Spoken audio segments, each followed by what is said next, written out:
अस्सलाम वालेकुम नाजरीन। इस केस के आगाज़ में अलियार के जनाजे को कब्रिस्तान की तरफ ले जाया जा रहा था। सब लोग अल्लाह अकबर ला इलाहा इल्लल्लाह का विर्द कर रहे थे और अलियार के लिए दुआएं कर रहे थे।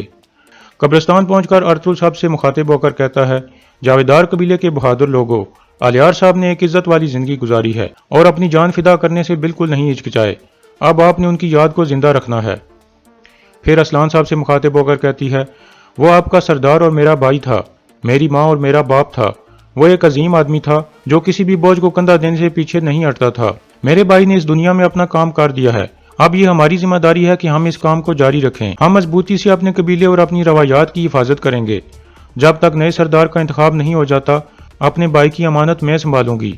दूसरी तरफ कारा जैसर में एक सिपाही आकर वसूलियत को कहता है, जनाब, कैतरीना हमारे सिपाहियों को एक पैगाम देने में कामयाब हो गई है। उसने बताया है कि अमीर सादुद्दीन हल्ली बाजार में आया था और फौरन वहां से चला गया। वसूलियत अपने कमांडर को कहता है, ये जिस तरह एक एक करके आ रहे हैं, इनकी नीयत वाज़ेह है। ये जंग चाहते हैं और मैं उनको खूनी तरीन जंग दूंगा। दूसरी तरफ सादुद्दीन भी जावेदार कबीले के कब्रिस्तान में पहुंच जाता है। वहां जनाजे की तैयारी हो रही थी। फिर वो जनाजे में शिरकत करने के लिए आगे बढ़ता है। इतने में उसका सामना सुल्तान अलाउद्दीन से हो जाता है और वो चौंक जाता है। सुल्तान और अर्तुल भी उसे गौर से देखते हैं। फिर जनाजा शुरू हो जाता है और इब्नुल अरबी जनाजा पढ़ाने लगते हैं। जनाजे के बाद इब्नुल अरबी 3 बार पूछते हैं, क्या आप साहब अलियार साहब को अपनी दुआ देते हैं? सब कहते हैं, हम देते हैं। इसके बाद अलियार की लाश को उठाकर कब्र के पास रख दिया जाता है और अर्तुल कब्र में उतर जाता है। फिर अर्तुल उसकी तलवार और टोपी एक तरफ रख देता है और अलियार को दफना दिया जाता है। दूसरी तरफ हलीमा सुल्तान को बचपन का ख्याल आता है जब उसने अपने ताया सुल्तान अलाउद्दीन को देखा था। जावेदार कबीले में असलान आयमा खातून को कहती है, अलियार भाई ने अपनी वालदा को नहीं देखा और तालीम की वजह से वो अपने बाबा से भी दूर रहे, और जब वो कबीले में वापस आए तो अल्लाह के पास चले गए। लेकिन मैं मजबूती से खड़ी रहूंगी। अब से उनके दोस्त मेरे दोस्त हैं और उनके दुश्मन मेरे दुश्मन हैं। आयमा खातून कहती हैं, अब से अर्तुल तुम्हारा भाई और हलीमा तुम्हारी बहन है। अगर तुम कबूल करो तो मुझे अपनी वालदा समझ सकती हो। असलान उनके गले लग जाती है और कहती है, हमें कभी मत छोड़ना वालदा।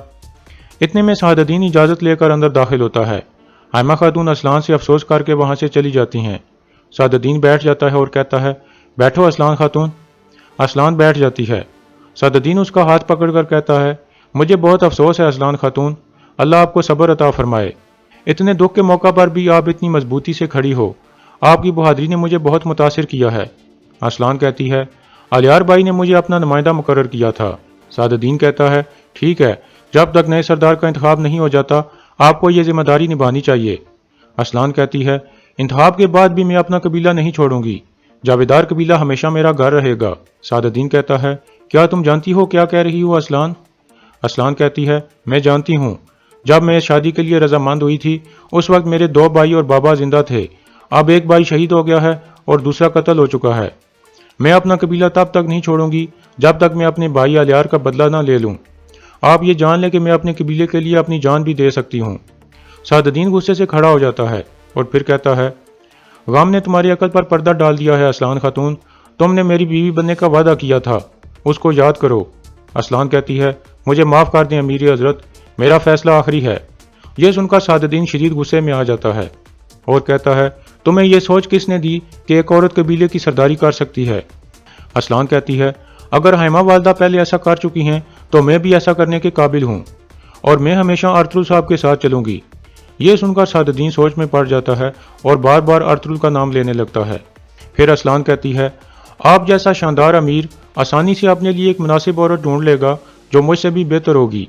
आप मुझे इजाज़त दें कि मैं सुकून से अपने भाई का गम मना सकूं और इसके बाद मैं अर्तुल साहब के साथ मशवरा करूंगी कि कैसे मेरे भाई का बदला लेना है। सादुद्दीन कहता है, तुम गम की वजह से ऐसे बोल रही हो असलान, वक्त के साथ ये काम हो जाएगा और तुम्हें एहसास होगा कि तुमने गलती की है। मैं इंतज़ार करूंगा असलान, चाहे ये इंतज़ार जितना भी लंबा हो, मैं इंतज़ार करूंगा। यह कहकर वो वहां से चला जाता है। दूसरी तरफ कारा जैसर में वसूलियत और उसका कमांडर बहुत खुशगवार मूड में थे और कह के मारकर हंस रहे थे। वसूलियत कहता है, अगर कैतरीना ने पता चला लिया कि अबू मंसूर ही सुल्तान अलाउद्दीन है तो हमारे मुल्क की किस्मत बदल जाएगी। जावेदार कबीले में सिपाही गमज़दा हालत में खेमे में बैठे हुए थे।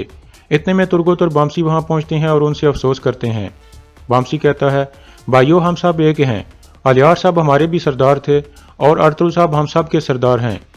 ایک سپاہی کہتا ہے، ایک سردار ہی قبیلے کے لیے سب کچھ ہوتا ہے بامسی الب، اب ہمارا قبیلہ ایک سردار کے بغیر ہو گیا ہے۔ اتنے میں ابن العربی بھی وہاں آ جاتے ہیں اور بیٹھنے کے بعد کہتے ہیں، موت شہید کے لیے خوشی لاتی ہے لیکن پیچھے والوں کے لیے درد لاتی ہے، لیکن شہیدوں کے لیے مایوس نہیں ہونا چاہیے۔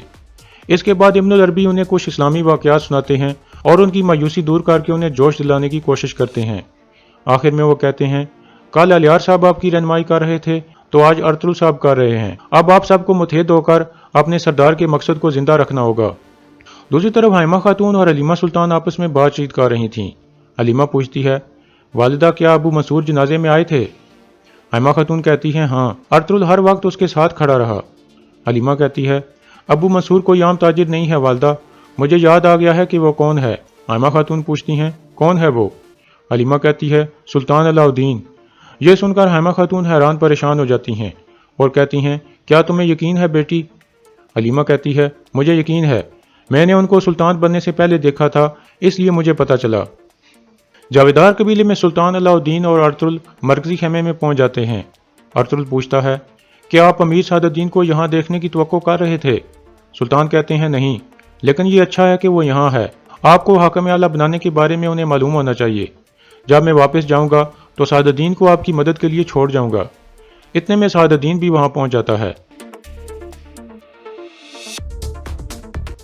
سلطان پوچھتے ہیں، آپ یہاں کس لیے آئے ہو سعد الدین؟ سعد الدین کہتا ہے، اسلحان خاتون سے شادی کے لیے سلطان، لیکن اس کے بابا کی وفات اور اب الیار صاحب۔ سلطان اس کی بات کاٹ کر کہتے ہیں، یہ اچھا ہے کہ آپ یہاں ہو، الیار صاحب کے جنازے پر ٹھیک وقت پر پہنچے ہو۔ اس کے علاوہ میں نے ارطغرل صاحب کے ساتھ مل کر ایک فیصلہ کیا ہے جو آپ کے لیے جاننا ضروری تھا۔ ارطغرل صاحب اب سے میری ریاست کے حاکم اعلیٰ ہیں، یہ زمینیں اب ان کی امانت ہیں۔ یہ سن کر سعد الدین آگے سے مسکرانے لگتا ہے۔ پھر ارطغرل کہتا ہے، ریاست اور قوم کی خدمت کرنا میرے لیے ایک شرف کی بات ہے سلطان۔ پھر سعد الدین کہتا ہے، مجھے کوئی شک نہیں کہ میرے سلطان نے ایک اچھا فیصلہ کیا ہے۔ سلطان کہتے ہیں، جب سے ارطغرل صاحب ان زمینوں پر آئے ہیں، یہ میری آنکھیں اور میرے کان ہیں، ان کی وجہ سے مجھے ہر چیز کا پتہ ہے جو یہاں ہوا ہے، میں ان پر اعتماد کرتا ہوں اور ان کی عزت کرتا ہوں۔ سعد الدین کہتا ہے، ارطغرل صاحب نے اپنی ہر ذمہ داری اچھے طریقے سے نبھائی ہے۔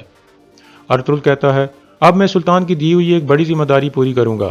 سعد الدین کہتا ہے، میں اس ذمہ داری میں آپ کی پوری مدد کروں گا۔ پھر سلطان کہتے ہیں، اب میں حلنی بازار جا کر آپ دونوں سے اپنے منصوبوں کے بارے میں بات کرنا چاہتا ہوں۔ پھر ارطغرل صاحب ترک سرداروں کا ایک جرگہ بلائیں گے اور میں ان سب سے ملاقات کروں گا اور اپنا فیصلہ میں خود انہیں سناؤں گا۔ یہ کہہ کر سلطان علاء الدین اور ارطغرل وہاں سے چل پڑتے ہیں، جبکہ سعد الدین سوچ میں پڑ جاتا ہے۔ دوسری طرف کارا جیسر میں وسولیس کا کمانڈر کہتا ہے، ابھی تک کوئی خبر نہیں آئی۔ وسولیس کہتا ہے، تھوڑا صبر کرو نکولس، میں نے سیکھا ہے کہ ترکوں سے جیتنے کے لیے صبر ضروری ہے۔ کمانڈر کہتا ہے، اگر کیترینا کامیاب نہ ہو سکی تو؟ سب جانتے ہیں کہ وہ اورال کی بیوی ہے۔ وسولیس کہتا ہے، تو پھر ہم ایک اور ساتھی کو کھو دیں گے، لیکن اگر وہ کامیاب ہو گئی تو ہم امیر سعد الدین اور سلطان علاء الدین کی روشنی ہمیشہ کے لیے بجھا دیں گے۔ اور یہاں اس قصے کا اختتام ہو جاتا ہے۔